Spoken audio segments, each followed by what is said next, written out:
మహబూబాబాద్ జిల్లా బేతుల్ గ్రామంలోని jet work manufacturing business private limited company కార్యాలయంలో ఎదుట ఆందోళన నిర్వహించారు. 3వ రైల్వే లైన్ ఎర్త్ వర్క్ నిర్మాణ పనుల బిల్లులు చెల్లింపులో జాప్యం వహిస్తున్నారని గుత్తేదారులు ఆరోపించారు. చేసిన పనులకు బిల్లులు చెల్లించాలని డిమాండ్ చేశారు. ఇక నెక్కొండ ఇంటికన్నే రైల్వే స్టేషన్లో మధ్య 3వ రైల్వే లైన్ ఎర్త్ వర్క్ నిర్మాణపు పనులు పూర్తి చేసి 12 నెలలు గడిచిన బిల్లుల చెల్లింపులో కంపెనీ వారు జాప్యం చేస్తున్నారని గుత్తేదారులు ఆవేదన వ్యక్తం చేశారు. పనులు ఒప్పందం ప్రకారం డబ్బులు అధికంగా వ్యయం చేశామని, బిల్లుల చెల్లింపులో కూడా కోతలు విధిస్తున్నారని వాపోయారు. ఇప్పటికైనా రైల్వే ఉన్నతాధికారులు స్పందించి నిర్మాణపు పనుల బిల్లులు వెంటనే చెల్లించాలని వారు విజ్ఞప్తి చేశారు. మేము jet work Nekkonda to Dornakal సెక్షన్లో మాకు ఇచ్చిన section 7 kilometres 6.8 kilometres earth work చేస్తాం మేము సబ్ కాంట్రాక్టర్స్.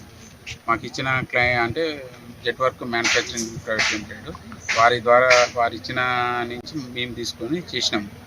అయితే వారు ఇచ్చిన దాని ప్రకారము రేట్లు ఒక 1 మంత్ దాటిన తర్వాత సార్ ఈ రేట్లు వర్కౌట్ కాదు, కొంచెం పెంచేయండి అంటే, సరేనమ్మా మీరైతే వర్క్ కంప్లీట్ చేయండి నేను చేసిస్తాను, అదేం లేదు దానికని ప్రాజెక్ట్ మేనేజరు రామాంజనేయులు గారు అని వారు చెప్పినటువంటి విషయం మీటింగ్లో కానీ వారికి కానీ మా పక్కన ఉండే సహమిత్రుడు రామకృష్ణ గారు అని వీరు కూడా ఉన్నారు, చాలామంది కాంట్రాక్టర్లు కూడా ఉన్నారు. ప్రతి విషయంలో కానీ వాళ్ళు చెప్తున్నారు, ఎవ్రీ మంత్ మీటింగ్ పెట్టినా కూడా మేము ఇది వర్కౌట్ కాదు సార్ అది అని అంటే, లేదమ్మా మేము 100% మీకు న్యాయం చేస్తాము, మీ లాస్ట్ వర్క్ కంప్లీట్ చేసిన తర్వాత మీకు అదేది ఉందో లాస్ ఆఫ్ పేమెంట్ కానీ మీకు ఏం చేయాలి మేము చేసిస్తాము ఇబ్బంది లేకుండా అని చెప్పింది.